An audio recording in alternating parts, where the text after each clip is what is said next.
Welcome back to part 2 of building the studio from blank slate to Pro Studio. Last time we put in this nice tile floor in this 6 meter by 6 meter space, and we went and extracted this entire studio that's at my family's place, or was at my family's place, and I took you step by step of how I did that. So if you want to see the full video of that, the link is in the card above. So here's some more footage of, just breaking it down, and then here's how, when we landed, had all these panels spread out all over, took all the wheels off there, as you see, and commenced to standing up all these panels. It was so much work. I tweaked my back a little, but it worked out in the end. You could see the front wall coming together there with the window behind it, the first layer of the ceiling going in. This is all clips from last time, so if you want to see that in more detail, check out that video. So that's where we ended. Kind of had the room half built. Now, as you can see, I got some lights in there. I got most of the front wall in by this point, and I've got that screen up in the front wall on the ceiling mount.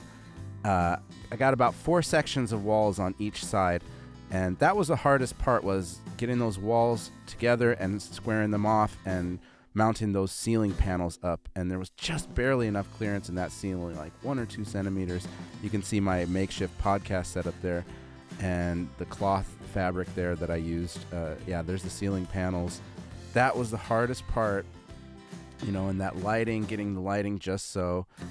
Now here's the view of the back of the room. Those aren't built yet at this point. They're just kind of leaning against the wall there, and it's really not safe, so I had my kids not in this room.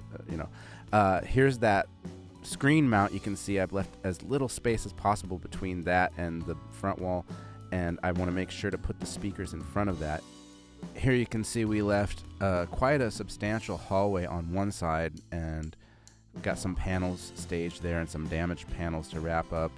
Last time I showed you these damaged panels, and here's kind of how I did it. I stapled a new sheet of black fabric right over the top of both of those with this powershot stapler I picked up and some Arrow T50 staples I got. You can see my son there. He's hammering them in, helping me.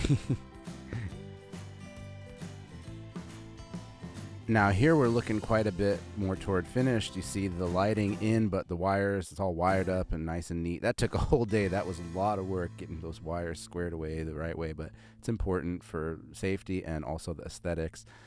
We got almost the entire ceiling in at this point. Man, that was hard work. I put a bunch of holes in those panels. They're not heavy, but it's hard work jamming them up there. You got the makeshift podcast set up for the second week in a row that I had to do a little kind of half setup. So this week is the third week. Hopefully we'll have the full green screen. Here you can see how I wired in the lights, and I've got them all going to one location, and I got a little hallway light because it's real dark when you walk in there sometimes. And more panels ready to go up. That back wall's still not in. I left that till the very end. And now, hallelujah, the full structure is in, the back wall's in, I got the framing up. I had to get creative with those cross members going the other way because I didn't have, I have an entrance there where there should be a panel, but you have to get into the studio somehow, right? So I didn't want to put a door on it, not needed. These are 6-inch thick of basically Owens Corning 703 equivalent compressed fiberglass material inside these panels, and then the ceiling is completely 3-inch full cloud. So I figured, one little gap for where a door would be in the side is fine. Still don't have the desk in at this point, but the place is starting to look more respectable, starting to look like somewhere you could actually work on music and videos and art. And now we're rolling out the red carpet. This really adds a great vibe to the room. We got 3 different segments of carpet, just area rugs here, and it feels real nice in here. It feels more comfy and homey. The kids run around on it. It just looks great. I love it. It's also functional. It dampens a little bit of the reflection from the floor. Although you like to have those floor reflections sometimes when doing acoustic guitar or drums, but I think the trade-off of comfort and functionality is better. We're here at the site of the new studio. I'm standing here at the site of the new studio, and I'm sure you can hear quite a difference. There's no reflections in my voice like there was in the beginning before we did all this treatment. So all that hard work was well worth it. Now we're really getting somewhere. I brought this green screen over, and you can see the desk is fully in, but it's not really wired up, but I got it. I'm watching the game. I got the TV speaker on. I don't really have this is all for show. I don't have got some sandbags and cement blocks weighing down these speaker stands because it's real important. You don't want the speakers falling over or vibrating. I got the console rack with some SSL preamps in there. Here's another side view of those speakers, how they're being weighed down by those cement blocks. Real crucial to your setup to not have those speakers move around. And I got that little crappy speaker in the middle, but it's sometimes nice to hear what it sounds like, on lousy speakers. And you get tired of the real nice fancy speakers. Next up is going to be hanging that green screen, and that is going to feel real cathartic for me. Here I was finally able to get all the gear out of the rest of the house in my son's room, and I got it all stacked up nice and neat here, ready to go. The studio is now kid-friendly and kid-safe, so we got another little monkey alien visiting, hanging out with us here. Now this was real cathartic. I got the green screen in. I'll drop a link. I just got this kit off Amazon. I put some little 2x4s section pieces I cut to kind of mount it because there wasn't enough clearance for the brackets between the panel and the joist.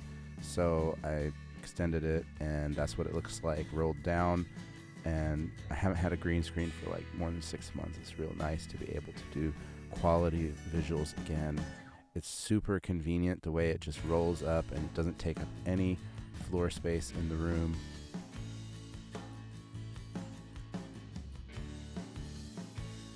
Next, I wired up some of this studio lighting for the green screen. You notice I've got 2 soft boxes that are going at kind of a 45-degree angle pointed at the screen toward the center of the screen, and I got 3-point lighting set up. I got one from the side above, one from the front above. I mounted it with this kind of weird bracket there because the mount is a little broken, and that was real hard working over my head. But I got it in. Yeah, there's the other softbox pointed at the back of the screen, and that's the overhead kind of hair light. I like having 3 that are, I jerry-rigged it up there with that little piece of instrument cable. I like having 3 that are mounted that I don't have to touch, and then I have 2 that I can move around on stands when I want to do other kind of video work. This is the mount I was using. I just got it off Amazon. I got 2 or 3 of these. You can see the stickers. People have asked me how do I make the colors on that softbox console one, those little half-inch stickers, but that's the little hardware that lets you get the lights. It's not the best. I had to jerry-rig it like I showed with that little cable, so that's what it is. Finally, we got some video tests. You can see that nice green screen. It's all one shade behind me. I'm kind of super meta. I'm recording. And I'm just messing with the Logitech G-Hub settings there to dial it in. I got a Logitech Brio camera there. I'll throw that link for Amazon. Here's another view of that setup. All the lighting in place with the green screen. I like having the lights on switches. They're in the back right corner. You can't see them. It's just like 2 switches, and I'm ready to shoot. It's lowers the activation energy. It makes it easier to record. Here you can see I'm setting up for the podcast finally. I've got the mic installed, the SM7B, beautiful for vocals, and I'm ready to roll. I got this compressor installed, and then I A-B'd it and realized it sounds like junk, so I'm going to use it without the compressor. Might just be selling that one. And lastly, I shot a little artsy music video for one of my songs here with the green screen setup, and it's real fun, so have a listen. And if you like this kind of content, check back, subscribe, check part 1. I'll be doing another video on the studio as it evolves, no doubt, but we've got it, pretty much from blank to pro by now, as you can see. So hope you enjoy. Living alone too long, watching the sun come up and down. Living alone too long. If love is a freeway, I might as well